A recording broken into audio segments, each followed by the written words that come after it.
계시록 성역 공부 34번째 시작합니다. 오늘도 바벨론 멸망을 다룰 텐데요. 오늘은 18장 전반부만 살펴보도록 하겠습니다. 18장 본문에 들어가기에 앞서서 성도가 천년 동안 왕노릇하고 사단이 천년 동안 결박되었다는 의미에 대해서 그 의미가 무엇인지 조금 더 자세히 살펴본 뒤에 본문으로 들어가도록 하겠습니다. 지난번에 살펴보았던 내용이죠. 전천년설을 주장하시는 분들의 이야기인데요.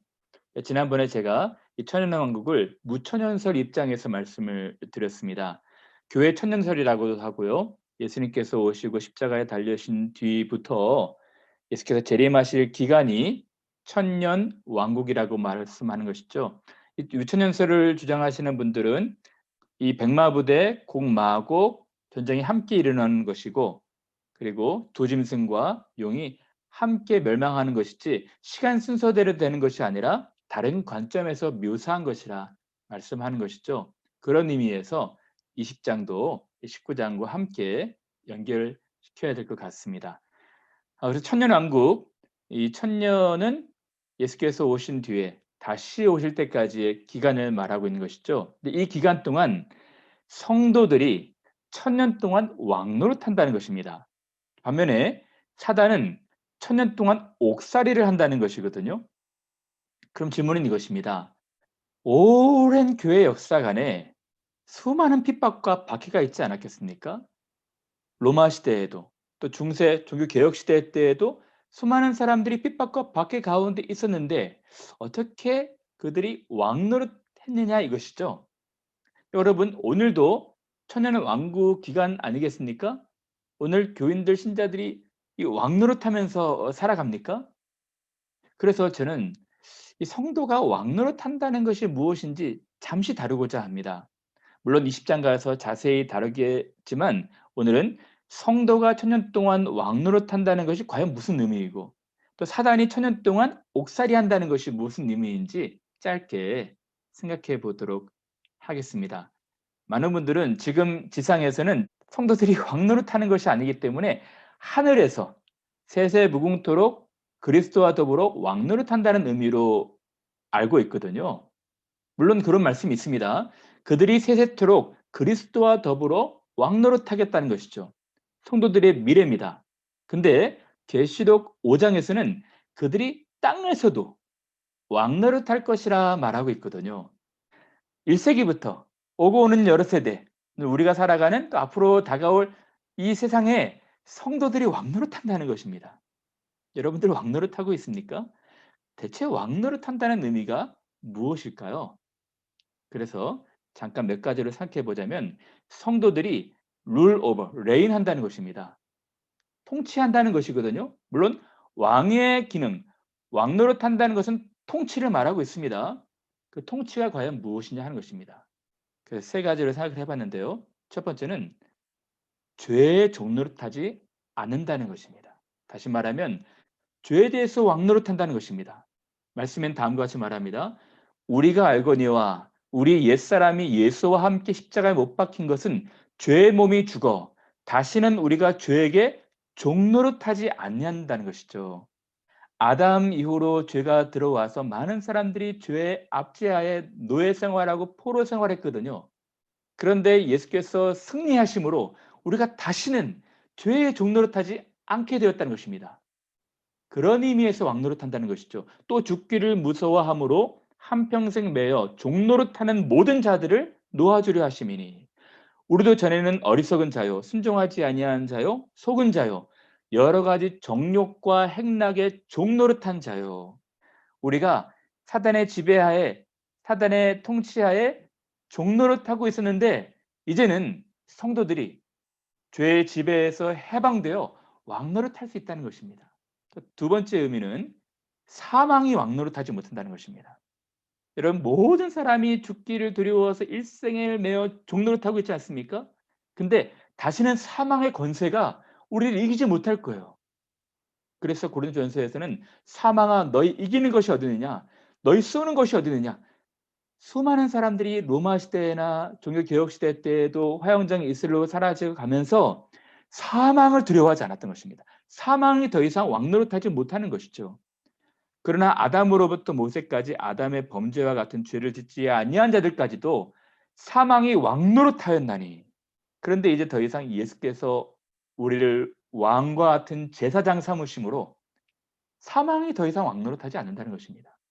죄가 사망 안에서 왕노릇한 것 같이 은혜도 또한 의로 말미암아 왕노릇하여 둘째 사망이 그들을 다스리는 권세가 없고 그들이 하나님과 그리스도의 제사장이 되어 왕 같은 제사장 되어 천년 동안 그리스도와 더불어 왕노릇한다는 것이죠.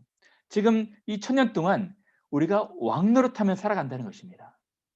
그러므로 그리스도인들은요, 사망도 두려워하지 않는 것입니다.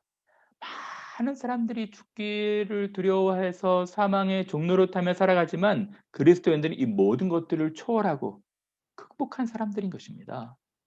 또 다른 개념이 있습니다. 은혜 안에서 우리가 왕노릇한다는 것입니다. 여러분, 이 말씀은 무슨 말일까요?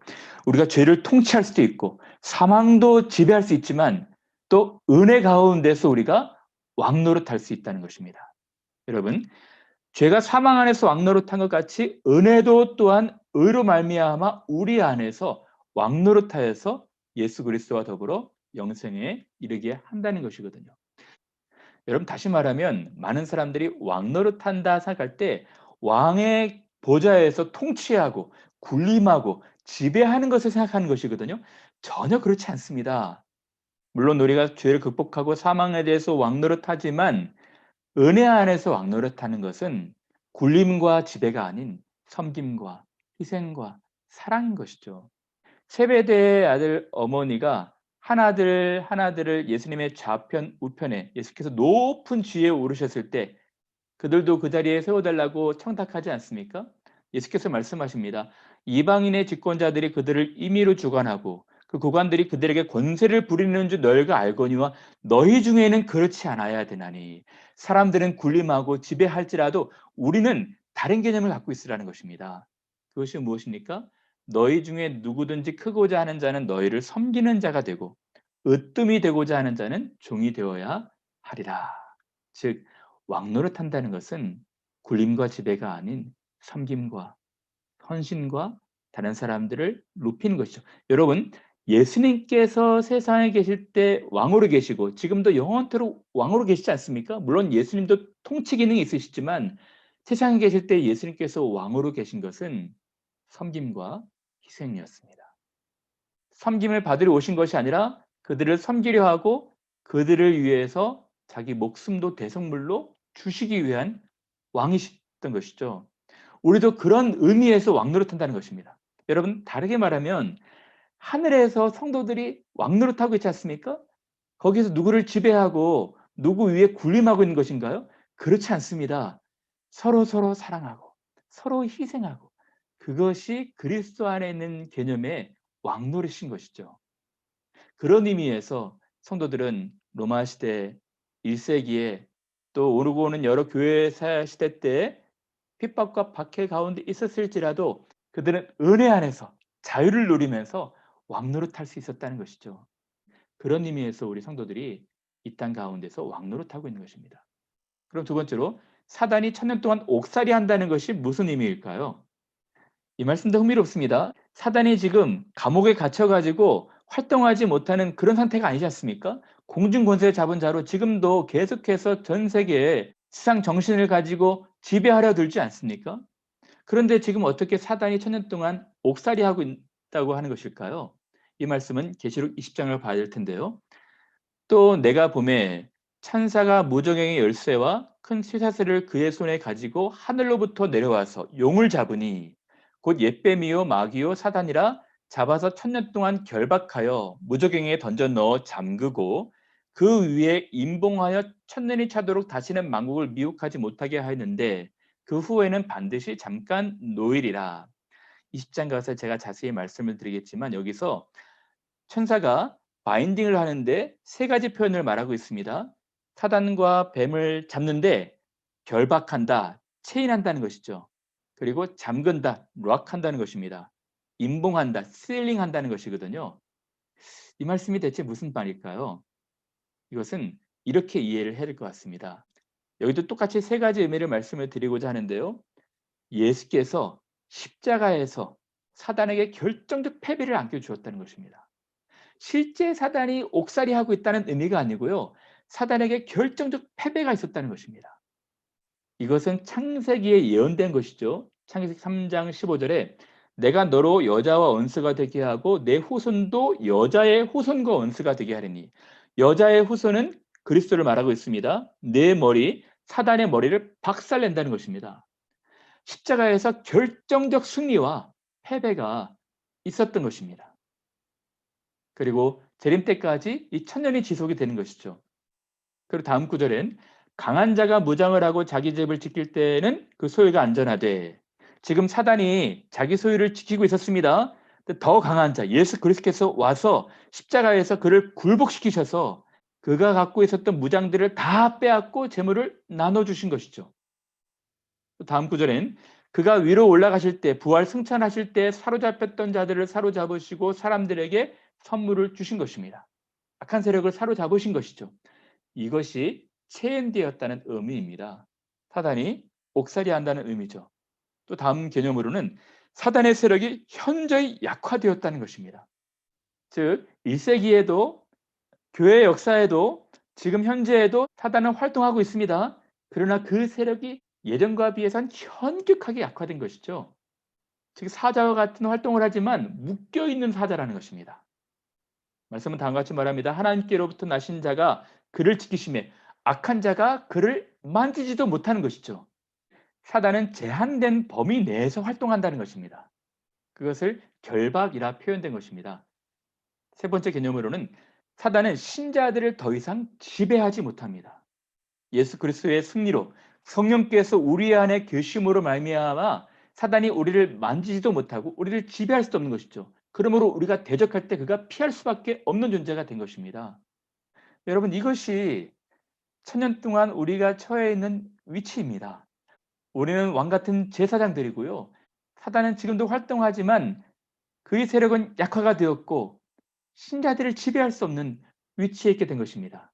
예수께서 이것을 말씀하신 것이죠. 이것을 너희에게 이르는 것은 너희로 내 안에서 평안을 누리게 하려 함이라. 세상에서는 너희가 환난을 당하나 담대하라. 내가 세상을 이겼노라. 무릇 하나님께로 난 자마다 세상을 이길 수 있다는 것입니다. 세상을 이기는 승리는 이것이니 우리의 믿음이니라. 자녀들아 너희는 하나님께 속하였고 또 그들을 이기었나니 라고 말하고 있는 것이죠. 예수님의 십자가 승리로 말미암아 사단은 그의 세력이 약화되어서 지배할 수 없는 묶인 짐승이 된 것입니다. 제한된 범위 내에서 활동하고 있는 것이죠. 물론 할 수만 있으면 택한 자도 미혹하게 노력할 것입니다. 그러나 우리가 대적할 수가 있다는 것이죠. 또 다른 비유를 하나만 더 들자면 반군의 활동입니다. 무슨 말입니까? 지금 정부군이 들어와서 반군을 다 괴멸했어요. 그러나 반군들이 흩어져서 지금 게릴라식으로 아직도 남은 세력으로 활동하고 있는 세력이 있다는 것입니다. 그러나 맨 마지막의 심판 날에는 그들이 완벽하게 괴멸될 것이라는 것입니다. 여러분, 저는 여러분들이 이러한 진리를 아셨으면 좋겠어요.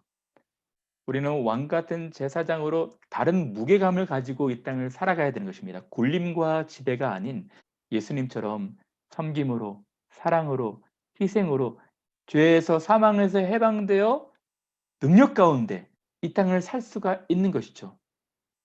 사단은 우리에게 강한 영향을 끼치지 못할 것입니다.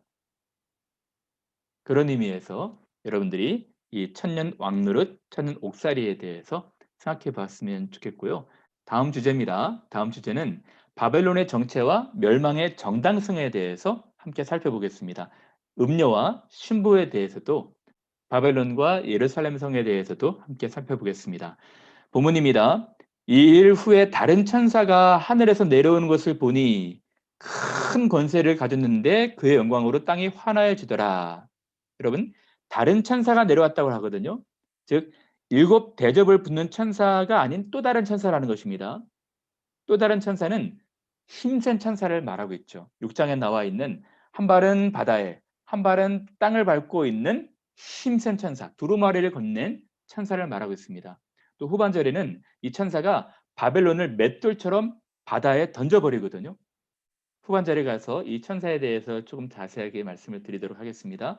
이 천사가 힘찬 음성으로 외쳐 이르고 있습니다. 무너졌도다, 무너졌도다. 큰 성 바벨론이여. 바벨론의 멸망에 대해서 선포하고 있는 것이죠. 그러면 큰 성 바벨론에 대해서 한번 생각해 보겠습니다. 큰 성 바벨론이 지금 무너졌다는 것이거든요. 바벨론은 짐승으로도 표현되고 음녀로도 표현이 됐죠. 그래서 여기서는 큰 성, 음녀, 바벨론으로 말하고 있습니다. 이것은 상징적인 언어입니다. 실제 그렇다는 것은 아니고요. 상징적으로 세상을 묘사해 주고 있는 것이죠. 근데 이 상징은 무엇의 대조 병행 표현입니다. 거룩한 성, 신부, 예루살렘을 말해 주고 있는 것이죠. 그림과 같이 실제 새하늘 새 땅 새 예루살렘이 요 정사각형의 모양이 아닙니다. 이것은 상징적으로 말하고 있는 것이죠. 바벨론은 예루살렘으로, 음료는 신부로, 큰 성은 거룩한 성으로 지금 대꾸를 이루고 있는 것입니다. 여기서 살펴봐야 될 것이 이 세상의 정신이 무엇입니까? 크기입니다. 큰 성. 예전에 5대 제국 아스로, 바벨론, 페르시아, 그리스, 로마 모두가 다 크기를 추구하고 있지 않았습니까? 이것은 모든 세상도 마찬가지죠. 높은 지위, 크고 교만한 것이 세상의 본질이라는 것입니다. 그러나 하나님의 나라는 다릅니다. 거룩인 것이죠. 성결과 구별입니다. 그리고 세상의 본질이 무엇입니까? 음행입니다. 바람난 여자죠. 하나님을 떠나서 행하는 모든 악한 것들입니다. 그러나 신부의 특징이 무엇입니까? 정결인 것이죠. 19장 어린 양의 혼인잔치에 대해서 제가 자세히 말씀을 또 드리도록 하겠습니다. 근데 여인이 입고 있는 옷들을 좀 주목해 보십시오. 음녀가 입고 있는 옷이 무엇입니까? 붉은 옷, 자주 옷입니다. 이 부분은 제가 다음 주에 좀 자세하게 좀 말씀을 드릴게요. 이 붉은 옷, 자주 옷은 사치, 허영, 향락을 의미하고 있고요. 신부가 입은 흰옷, 세마포 옷은 성도의 옳은 행실을 의미하고 있는 것입니다. 요 두 개념을 대조시키면서 바벨론의 속성과 본질을 말하고 있는 것이죠. 즉 세상이 추구하는 본질과 교회가 추구하는 본질은 다르다는 것입니다. 신자들의 삶의 방식도 세상의 방식과 달라야 한다는 것이죠. 그러면 이제 바벨론의 멸망에 대해서 함께 생각해 보겠습니다. 무너졌도다, 무너졌도다, 큰 성 바벨론이여. 이 세상이 최후 멸망의 순간에 왔거든요. 하나님이 세상을 멸망케 하시는 이유가 무엇일까요? 본문을 근거로 해서 네 가지를 함께 살펴보도록 하겠습니다. 여러분, 하나님이 지으신 세상이 너무너무 아름다웠죠. 하나님께서 세상을 걸작품으로 지으시고 말씀하셨습니다. 보시기에 심히 좋으셨다는 것입니다. 그런데 이 죄가 세상에 들어오고 나서 이 세상이 어떻게 되었을까요? 그 다음 구절에 보면 귀신의 처소와 각종 더러운 영이 모이는 곳과 각종 더럽고 가증한 새들이 모이는 곳이 되었다는 것입니다. 이 아름다운 세상이 죄가 들어옴으로 말미암아 혼탁해진 것이죠. 여러분, 그런 의미에서 하나님께서 이 어지러워지고 혼탁하고 더러워진 세상을 청소해야 되는 것 아니겠습니까? 그런 의미에서 이 대접이 부어지면서 하나님께서 지으신 모든 만물을 새롭게 하시는 것이죠. 여러분, 여러분들이 아름다운 집을 지었다고 가정해 보십시오. 근데 그 집에 온갖 쓰레기들이, 오염된 물질들이 가득하다면 깨끗하게 청소해야 되는 것이 맞지 않겠습니까? 그런 의미에서 심판은 정당한 것입니다. 악한 세력을 멸하시는 것은 하나님의 공의인 것이죠. 악한 세력을 멸하여야지만이 하나님의 나라가 완성이 되는 것입니다. 이 심판은 구원의 완성을 위한 것이죠. 그 다음 구절입니다.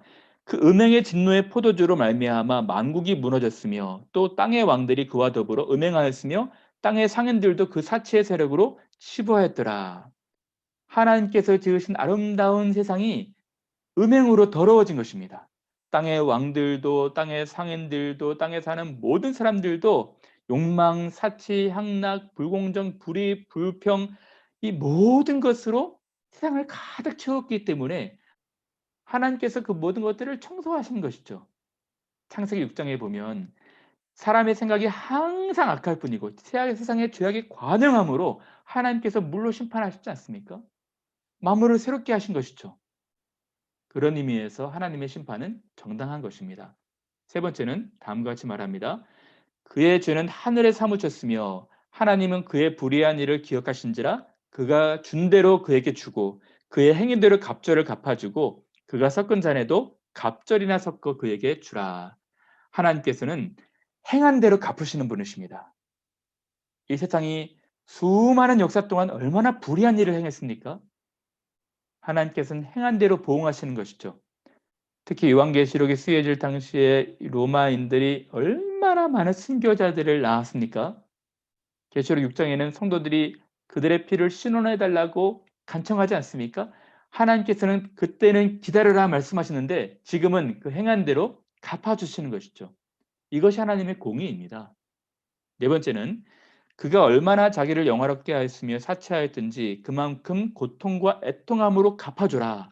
그가 마음에 말하기를 나는 여왕으로 앉은 자요 과부가 아니라 결단코 애통함을 당하지 아니하리라 하니 그러므로 하루 동안의 그 재앙들이 이르리니 곧 사망과 애통함과 흉년이라. 그가 또한 불에 사라지리니 그를 심판하시는 주 하나님은 강하신 자이심이라. 하나님께서 세상에 많은 기회를 주셨습니다. 그들은 불의하지만 종들을 보내고 또 보내고 또 보내심으로 그들이 회개하기를 바라셨습니다. 그런데 종들만 죽일 뿐만 아니라 이제 아들까지 상속자로 죽인 그 사람들의 교만함, 회개치 않음, 거기에 대한 마땅한 보응이 있게 되는 것입니다. 여러분, 많은 사람들은 불경건하고 불의합니다. 하나님을 알 만한 것이 있었음에도 불구하고 감사하지도 아니하고 영광도 돌리지 아니하고 너무 자고하고 교만합니다. 나는 여왕으로 앉은 자여 과부가 아니라 결단코 애통함을 당하지 아니하리라. 어리석은 부자와 같이 무지합니다. 여러분, 여기서 어리석은 부자를 한번 생각해 볼까요? 어리석은 부자는 곡식 쌓아둘 곳이 없기에 곡간을 헐고 더 큰 곡간을 짓고 여러 해쓸 물건을 쌓아 두었습니다. 그리고 먹고 즐기고 마셨죠. 여러분, 이 부자의 어리석임이 무엇입니까? 여러분, 부자는 어떤 의미에서 되게 지혜롭습니다. 성실하고 부지런하죠. 경영도 잘하고 관리도 잘했을 것입니다. 소비의 지혜도 있었죠. 먹고 마시고 즐기는 지혜도 있었습니다. 그러나 부자에게서 결정적으로 없는 것은 하나님이었습니다. 인생의 주인을 자기로 알고 자기로 착각하고 하나님도 없었고 하나님이 때를 따라 청지기가 되어서 어려운 사람들에게 나눠주라 말씀하신 것을 잊어버리고 무시하고 나눌 이유도 없었던 것이죠. 나는 여왕으로 앉은 자요 과부가 아니라 과부와 고아와 나그네 같은 연약한 자들을 돌보지 않았던 것입니다. 여러분, 부자와 나사로의 비유를 보시죠. 부자는 사치와 향락을 추구하면서 매일같이 연락을 즐겼지만 바로 앞에 있는 거지를 돌보지 않았잖아요. 하나님께서는 주신 모든 것들을 함께 나누면서 사랑하고 더불어 살아가라고 하신 것인데 사람들은 어리석은 것이죠. 거기에 대한 하나님의 심판이 있게 될 것입니다. 여러분, 하나님의 심판은 정당하십니다. 하나님은 공의로 진리대로 심판하실 것입니다. 그러면 이제 세 번째로 이러한 세상에서 성도들이 어떻게 살아야 될지, 하나님께서 우리에게 어떻게 살라 말씀하시는지를 살펴보고 마치도록 하겠습니다. 다음 구절입니다. 또 내가 들으니 하늘로부터 다른 음성이 나서 이르되 내 백성아 거기서 나와 그의 죄에 참여하지 말고 그가 받을 재앙들을 받지 말라. 하나님께서는 우리에게 어떻게 살라고 말씀하시는가요? 내 백성아, 거기서 나와 그의 죄에 참여하지 말고 그가 받을 재앙들을 받지 말라는 것이죠. 이 말씀을 기초로 해서 신자들이 세상에서 어떻게 살아야 되는지 그 방식을 살펴보도록 하겠습니다. 여러분, 우리가 살아가는 세상은 바벨론과도 같은 세상입니다. 이스라엘 백성들이 바벨론 포로에 끌려가서 70년 동안 유랑 생활을 했습니다. 근데 여기서 흥미로운 것은 하나님께서 예레미야 선지자를 통해서 이 바벨론으로 포로로 끌려갔을 때 어떻게 살아야 되는지 말씀해 주셨어요. 예레미야서를 읽어볼까요? 만군의 여호와가 이스라엘 하나님 여호와께서 예루살렘에서 바벨론으로 사로잡히게 한 모든 포로에게 이와 같이 말씀하시니라. 너희는 바벨론에 가게 되면 집을 짓고 거기에 살며 텃밭을 만들고 그 열매를 먹으라. 아내를 맞이하여 자녀를 낳으며 너희 아들이 아내를 맞이하며 너희 딸이 남편을 맞아 그들로 자녀를 낳게 하여 너희가 거기에서 번성하고 줄어들지 아니하게 하라. 너희는 내가 사로잡혀 가게 한 그 성읍의 평안을 구하고 그를 위하여 여호와께 기도하라. 이는 그 성읍이 평안함으로 너희도 평안할 것입니다. 무슨 말입니까? 일상생활하라는 것입니다. 일상생활하고 결혼도 하고 터도 짓고 열매도 거두면서 그 성읍의 평안을 위해서 구하라는 것이죠. 다시 말하면 바벨론의 터를 잡고 살게 하신 것입니다. 그리고 중요한 것은 바벨론을 적대시하며 살지 말라는 것입니다. 물론 하나님 백성이라는 정체성 잃지 않고 바벨론에 동화되지 말면서 살아야겠지만 그 제국을 적대시하지 말라는 것이죠. 바벨론 제국 즉 세상을 적대시하면서 살지 말라는 것입니다. 하나님 백성으로 정체성도 지키면서 그 세상에서 크게 기여도 하면서 빛과 소금, 살맛 나는 세상을 만들라고 하는 것이죠. 그 끝으로는 바벨론의 정치 위정자, 정책을 펴는 사람들을 위해서도 나라를 다스리는 사람들을 위해서도 기도하라고 말씀한 것입니다. 여러분 그런 의미에서 우리가 살아가는 세상 여기서 여러분들이 최선을 다해서 성실하고 부지런하게 살면서 기여하는 삶들을 살아야 됩니다. 이 세상이 악한 정신으로 드리워져 있지만 이 세상을 적대시해서는 안 됩니다. 동화가 되거나 순응하거나 컨폼되지 말아야겠지만 우리가 이 세상에서 하나님이 주신 그 아름다운 삶들을 살아가야 되는 것이죠. 그러나 우리가 주의해야 될 것이 있습니다.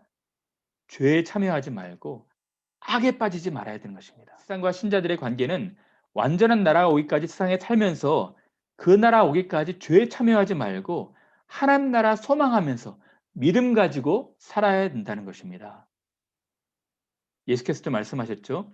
내가 비옵는 것은 그들을 세상에서 데려가시기를 위함이 아니요 다만 악에 빠지지 않게 보존하시기를 위함이니이다. 내가 세상에 속하지 아니함 같이 그들도 세상에 속하지 아니하였사옵나이다.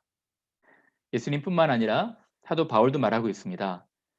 그러므로 내가 첫째로 권하노니 모든 사람을 위하여 간구와 기도와 도구와 감사를 하되 임금들과 높은 지위에 있는 모든 사람을 위하여 하라.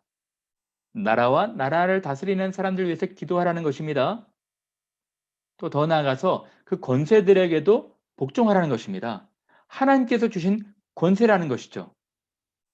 그러나 흥미로운 것은 이 바울의 세상에 대한 개념과 요한의 세상에 대한 개념이 조금 다릅니다. 요한은 요한 1서에서도 우리는 하나님께 속하고 세상은 악한 자 안에 처한 것이라 이분법으로 구분을 하죠. 다시 말하면 바울은 세상 권세에도 복종하라 말하고 있고요.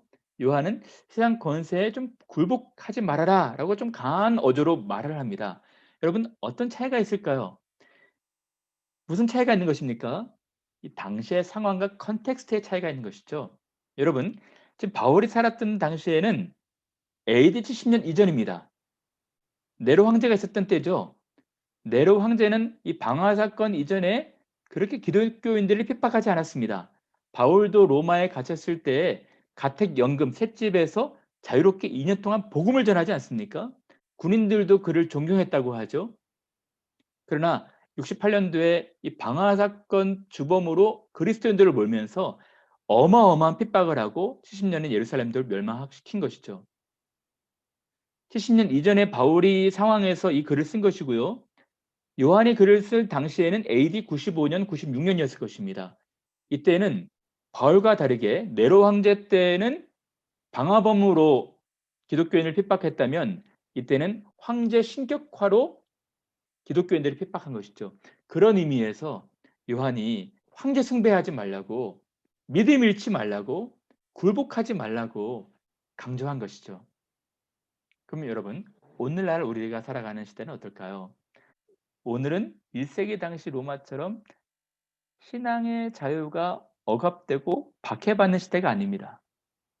그러므로 이 세상에서 부지런하고 성실하게 세상에 기여하면서 세상의 평화를 구하면서 하나님 나라가 더 확장될 수 있도록 소망하면서 우리가 살아가야 되는 것이죠. 물론 오늘날에도 숨죽여가면서 박해받는 크리스찬들이 있지 않습니까? 그분들을 위해서도 우리가 기도하면서 살아가야 되는 것이죠. 오늘 우리가 어떻게 생활을 살아가는지 바벨론 또는 페르시아에서 살았던 사람들을 잠깐 예를 들면서 생각해 보고 마치도록 하겠습니다. 먼저는 페르시아에서 살았던 에스더입니다. 여러분, 페르시아 왕은 유대인이라는 이유로 인해서 핍박하지 않았죠. 박해하지 않았습니다. 그들에게 자유를 주었습니다. 심지어는 유대인도 왕비가 될 수 있는 자유가 있었습니다. 그래서 에스더의 삶을 보면서 우리가 어떻게 삶을 살아야 되냐면, 에스더의 지혜로 주변의 신임과 존경을 얻는, 사랑을 얻는 삶처럼 우리도 그런 삶을 살아야 한다는 것입니다. 자신의 영달만 구하지 않고 믿음의 삶을 살기로 결심한 것이죠. 민족이 어려움에 처했을 때 자신의 영달만 생각한 것이 아니라 그들의 위기를 자기 위기로 생각하고 죽으면 죽으리다 각오하면서 왕 앞으로 나아가지 않습니까? 즉 자신의 정체성도 지키면서 정의와 공의를 구하며 살았던 것이죠. 여러분들이 이런 삶을 살아야 되는 것입니다. 모르드게는 어떻습니까? 모르드게는 성실하고 진실한 분이었습니다. 왕이 정치적으로 암살당한 위기를 공의와 정의를 세우면서 세상의 부조리에 맞서서 일들을 진행하지 않습니까? 왕에게 큰 신임을 얻는 사람이 된 것이죠. 마치 아합 왕 시대의 오바댜 같은 삶을 살았던 것입니다. 여러분, 이 부공정, 불의, 개혁에 우리가 앞장서서 살아서 믿지 않는 사람들이라 할지라도 크리스찬들을 신임하고 존경하는 그런 삶들을 살아가야 되는 것입니다. 여러분들도 그런 삶을 살아야 되고 여러분들의 자녀들도 그런 삶들을 살아가야 되는 것이죠. 다시 정리하자면 신자들은 세상에 있으나 세상에 속하지 않은 자들입니다. 세상과 단절된 삶, 적대시하는 삶이 되었어도 안 됩니다.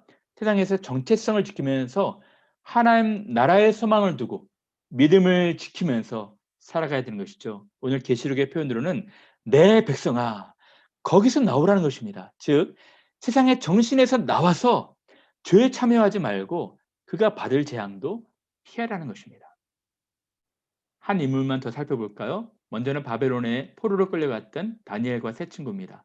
다니엘과 세 친구는 뜻을 정했습니다. 자기의 이름도 바꾸는 바벨론이었지만 우상 숭배 제물도 강요당했지만 그들은 뜻을 정하여 왕의 음식과 마시는 포도주로 자기를 더럽히지 않기로 결심한 것이죠. 그러나 우리가 여기서 주목할 것은 다니엘과 세 친구가 바벨론의 포로로 끌려왔다고 해서 바벨론을 적대시하거나 바벨론에서 가르쳐 주는 모든 것은 배우지 않겠다고 결심한 것도 아닙니다. 바벨론에 있는 모든 학문과 학식도 다 배웠던 것이죠. 그들이 갖고 있었던 학식과 지혜는 많은 사람들보다 더 뛰어나서 많은 사람들이 그를 신임하고 그를 등용할 수밖에 없었던 것입니다. 그런 의미에서 우리 교회 캠브리지에는 참 뛰어난 분들이 많이 계시지 않습니까? 여러분들이 우리가 살아가는 세상에서 많이 기여하셨으면 좋겠어요. 학교에서 가르치는 교수님들도 많이 계신데 좋은 논문도 많이 쓰고 또 후학들도 많이 가르치는 귀한 분들이 되셨으면 좋겠습니다. 과학자들도 많이 계신데 좋은 논문도 많이 쓰고 세상에 기여할 수 있는 많은 결과물들을 내셨으면 좋겠어요. 세상에서도 신의 힘을 얻고 존경을 얻는 것이 귀한 것이죠. 그러나 우리의 정체성을 잃지 않고 세상 정신에 동화되지 않고 믿음을 지키면서 하나님 나라의 뜻을 두고 이 땅을 살아가야 되는 것입니다. 여러분, 다니엘은 이 바벨론과 페르시아에서 요직을 거치면서 왕에게 두터운 신임을 얻지 않습니까? 근데 그 나라에도 관심들이 있었겠죠. 다니엘을 너무 미워하는 세력들이 있었습니다. 그래서 다니엘을 음모로 모함해서 사자굴에 집어넣죠. 다니엘이 왕에게 절하지 아니하고 하나님에게 절한다는 이유로 그를 모함했던 것입니다. 그러나 여러분, 다니엘은 자기의 정체성을 포기하지 않습니다. 또 뜻을 정하는 것이죠. 하루에 3번씩 여전한 방식으로 하나님께 기도한 것입니다. 세상과 적절하게 결탁해서 타협해서 살아간 것이 아니었습니다. 뜻을 정한 것이죠. 그러한 그를 하나님께서 기가 막힌 방법으로 수렁에서 끌으시고 또다시 왕에게 온 나라의 신임을 얻는 사람으로 세우신 것입니다. 여러분, 이것이 우리들이 살아가야 되는 방식입니다. 내 백성아, 이 세상 정신에서 나와서 죄에 참여하지 말고 이 세상이 받을 재앙들을 받지 말라는 것입니다. 정리하고 마치겠습니다. 여러분, 우리는 하나님 나라의 왕입니다. 죄와 사망의 종로를 타는 사람들이 아니고 해방되어 극복한 사람들입니다. 굴림과 지배하는 사람들이 아니라 섬김의 왕들인 것이죠. 또 사단은 십자가에서 패배하여 지금은 세력이 약화되어 미미하게 있지만 맨 마지막 날에는 하나님의 나라를 망가뜨린 죄로 하나님을 대적하는 죄로 심판을 받게 될 것입니다. 그 최후의 최종 심판이 가까이 오고 있는 것입니다. 이러한 궁극적으로 멸망될 세상에서 우리는 신자로서 자기의 정체성을 지키며 최선의 삶들을 살아가야 되는 것입니다. 흑암과 어둠의 땅에 빛이 되어야 되고 부패와 오염된 땅, 기쁨을 잃은 이 땅에 살맛 나는 사람들이 되어야 하는 것입니다. 오늘 요한계시록에서는 하나님께서 그의 크신 계획을 우리에게 보여주셨습니다. 그의 크신 계획은 하나님께서 시작하신 그 나라 완성하실 것이고 그 완성 단계에서 악의 세력을 멸하신다는 것입니다. 우리는 하나님 나라의 왕으로 이 땅을 능력 가운데 살아가야 되는 것입니다. 여러분들이 세상에서 살지만 세상 정신에서 나와서 죄에 참여하지 말고 거룩하고 성결하게 살아가는 귀한 분들 되시길 바랍니다. 감사합니다.